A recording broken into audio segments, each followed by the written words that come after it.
John was doing some combination of the mashed potato and Chubby Checkers, the twist to the intro music. That is correct. John has probably injured himself and will go on the disabled list after the show, but we will try to do the 2's review and recap Atlanta United 2 defeating FC Tulsa 2-1 live from the press box at Fifth Third Bank Stadium in Kennesaw, Georgia. It is Jarrett, it is Jason, it is John recapping the win. Jarrett, you were just downstairs for the media availability post-game with Jack Collison, with Mackie Jope, with Robbie Mertz. You came back and said one thing that got my interest a little bit. Mackie Jope, second start of the season, first start at home this year. He gets the goal, earned the penalty, converted it. What was said about Mackie and his performance? So it was Jack Collison described Mackie as being unpredictable. In terms of how you defend him, he showed, from my opinion, he showed an obscene amount of flair tonight. I don't know if he has a rider in his contract that he gets a bonus every time he executes a step over or he turns on somebody or he cuts back or he plays a back heel. But he was very much in his bag tonight, and it wasn't just one thing. It was unpredictable. Like he brings a lot to the table in that front. He had 6 shots. He had the goal. He won the penalty. He converted it. He hit the post with another one. Mackie didn't look like he was 100%. Like he wasn't as fast as we remember him from last season, but he found other ways to contribute. The other player who spoke after the game was my man of the match, Robbie Mertz. He had created 5 chances on the night. I thought he was brilliant and did a lot of things that flew under the radar as well, beyond the creating 5 chances. What did Robbie have to say? Robbie, he felt like he could have been more aggressive in different opportunities. Even the ball he plays for the penalty. He said he wished he had played a different ball, but then he saw that opportunity, saw Mackie making the run, so then kind of plays that ball kind of against his body and makes Mackie run for it. Mackie gets on the end of it with enough speed, and there was a penalty because he was being savvy about it. And in Robbie's mind, he said, if I play that ball, he said, best case scenario, he said, I can play that ball, and even if we don't get a shot out of it, it's probably getting fired off back to Connor Stanley for a cross. And there's a scoring opportunity either way. So, Robbie was thinking about it multiple steps. I feel like kind of feels like a broken record right now because we're still waiting for Robbie Mertz to get that goal that, I think he deserves. At this point, he's done all the other work for it. He was sensational tonight. He creates the penalty opportunity. Insanely unselfish to lay it off for the second goal, which we'll get to a Johnny Fortune. Just a great performance. He just keeps churning out these great performances where he doesn't have to score to be incredibly impactful in the game. Though I know he wants to get on the score sheet, and Jack Collison wants to get him on the score sheet too, and they're working on just getting him over the top. Mackie Jope opened the scoring in the 25th. Mertz's pass created the penalty. Jope had the position, drew the foul on Mo Jadama, was looking for it and found it. Tulsa had a penalty late in the first half. Rodrigo da Costa, pretty much the same thing, looking for the penalty, found it. Rocco Rios Novo found the save. Early in the second half, a Johnny Fortune scored in the 49th. Robbie Mertz assisted on that. Tulsa answered back fairly quickly. Rodrigo da Costa with the goal, his 8th of the year. Marlon with the assist. And Atlanta United 2 was able to hold out from there for 35-plus minutes to see it out. What do you think of the win, John? No, the word that we used in this, and the word that you used late in the broadcast, I think is the one that really should stick. It's a win where the team showed a lot of character. And, you mentioned Mackie, Jarrett, where Mackie's not 90 minutes game sharp, may not necessarily be 100% fit, but he found other ways to beat you. And to have that kind of presence there, I thought was big. We mentioned Robbie Mertz, where Robbie seemed like he was everywhere, doing a lot of different things and contributing in a lot of different ways for Atlanta United too. And I think that once DaCosta scored the goal in the 55th to make it 2-1, you had a team that was fighting for 35 minutes, using their bench. You saw Abdoulaye Diop put in 12. Philip Goodrum put in almost 20. Darwin Mateus came in. At the end, you saw Brendan Lamb coming in for a Johnny Fortune after 55 minutes. And so the substitutions were a part of this as well. But I think that for a team that hadn't won in as long as they had, and they'd only won once in their last 10, and that was back against Louisville City, they showed for that final 35 minutes and for the 90 in the overall, but in that final 35 minutes, you saw a lot of character from this club to do what they had to do to continue to fight to keep the lead, and then at the end preserve the win with their defense. Backline had two 16-year-olds on it tonight. Rocco Rios Novo is also a teenager in goal. But Noah Cobb, second straight start. 30 of 40 passing, not bad. He had a couple of sequences late where he won a header. He had a couple of clearances. Noah Cobb had a tough one tonight in dealing with some very good attackers from Tulsa. What do you think of Cobb? I thought Cobb was outstanding, and Jack spoke highly of him too, and he's one that he has worked with, and this is a part of that benefit of bringing guys up through the academy. You saw it when they brought Stephen Glass up to replace Scott Donnelly, and now you've seen it where you had Tony Annan step in. Now you have Jack Collison stepping in. These guys have all worked in the academy. They've worked with these kids. He knows these kids, not just the profile, but how they are mentally and being able to put them in a position to succeed. And it was a tough ask tonight. I mean, when Atlanta gets forward and it turns into kind of a back three with Washington sitting back, and you got Cobb kind of playing in the middle of a back three, there were a couple moments, I think, where you look and you're like, okay, that kid is clearly 16 years old. But there were also a ton of moments where he was just fantastic. Even late in the match where I think it'd have been tough if it happened, but if he has like a mental lapse because he's exhausted in the 94th minute, it's tough to swallow, but it's understandable. But the 16-year-old kid didn't have those lapses. He was in the right spot. He was clearing the ball. He was keeping his head on a swivel.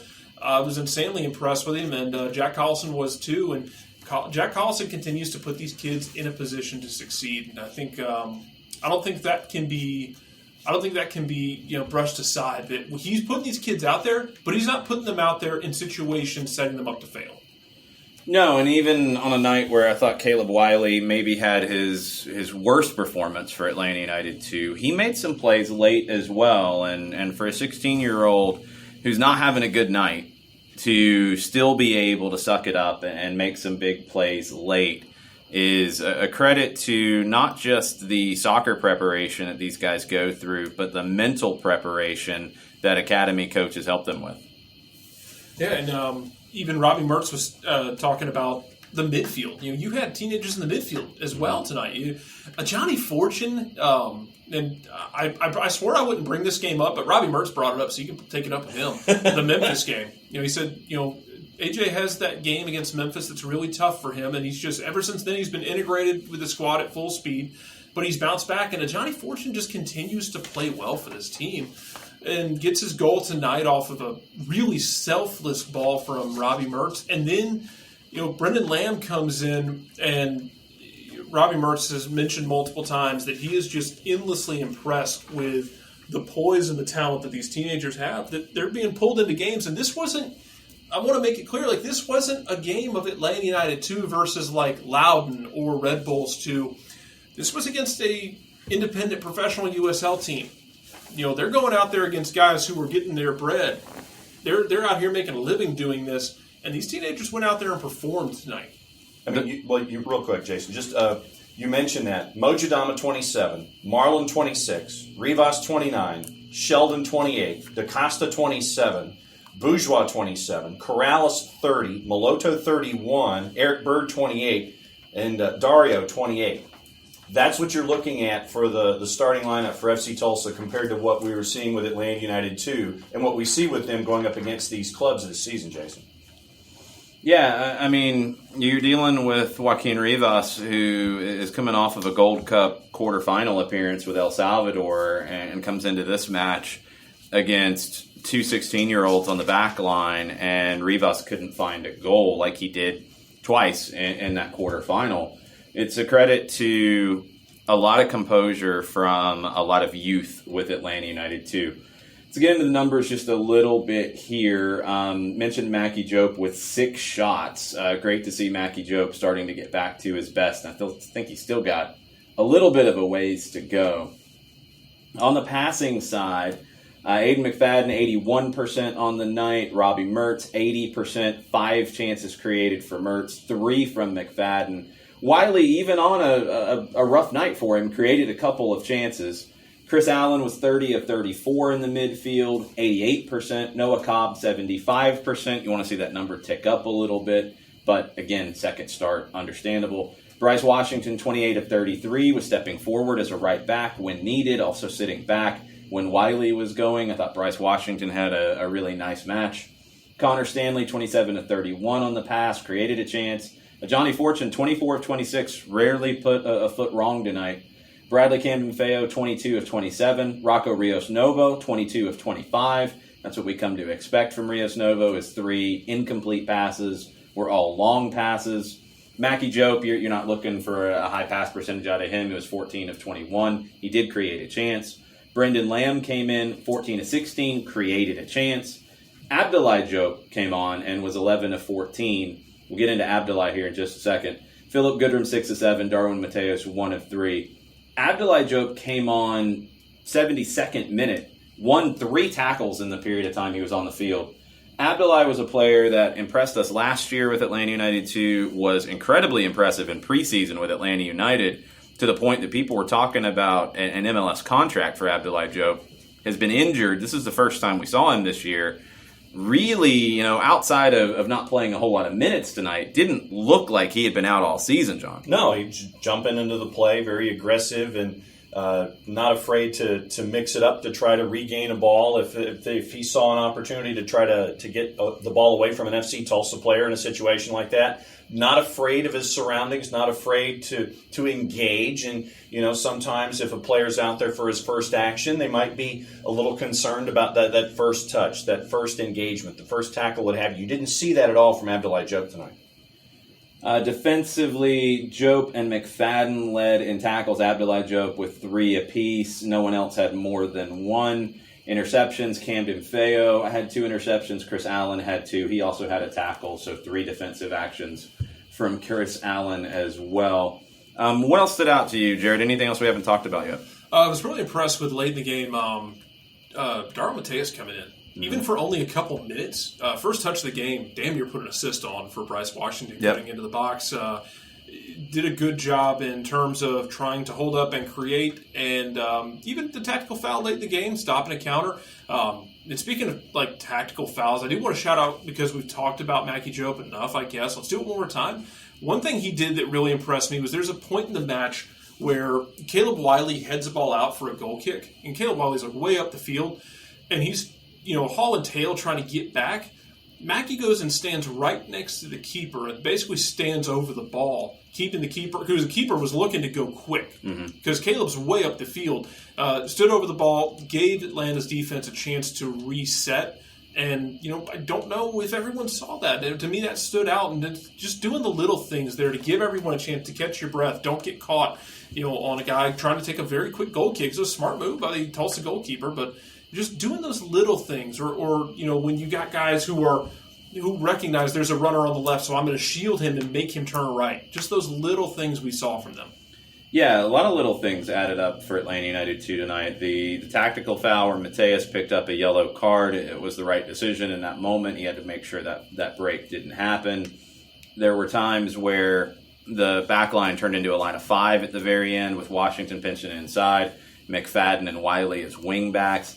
Little adjustments that happened throughout the night. I thought the 2's got it right almost every single time. What else stood out to you, John? Well, we've mentioned a lot of folks, and I want to go back to Noah Cobb coming back in after getting that first start, putting in 60 minutes. Tonight he puts in a full 90. Yes, I know that it's 10 days since the last match, but I think Noah Cobb putting in a solid 90 minutes as well, not being just continuing to integrate and be a part of what's going on out there, not shying away. You've mentioned the plays late where he's doing things aggressively, not shying away from situations. I think that we get to see the continued growth of Noah Cobb. Brendan Lamb coming in for 35 minutes. I thought he was solid coming in off the bench, and a solid workmanlike effort all the way around by a lot of different guys doing a lot of different things to get that result, and then also hanging on when you got that 2-1 lead, making sure that you found ways to hang on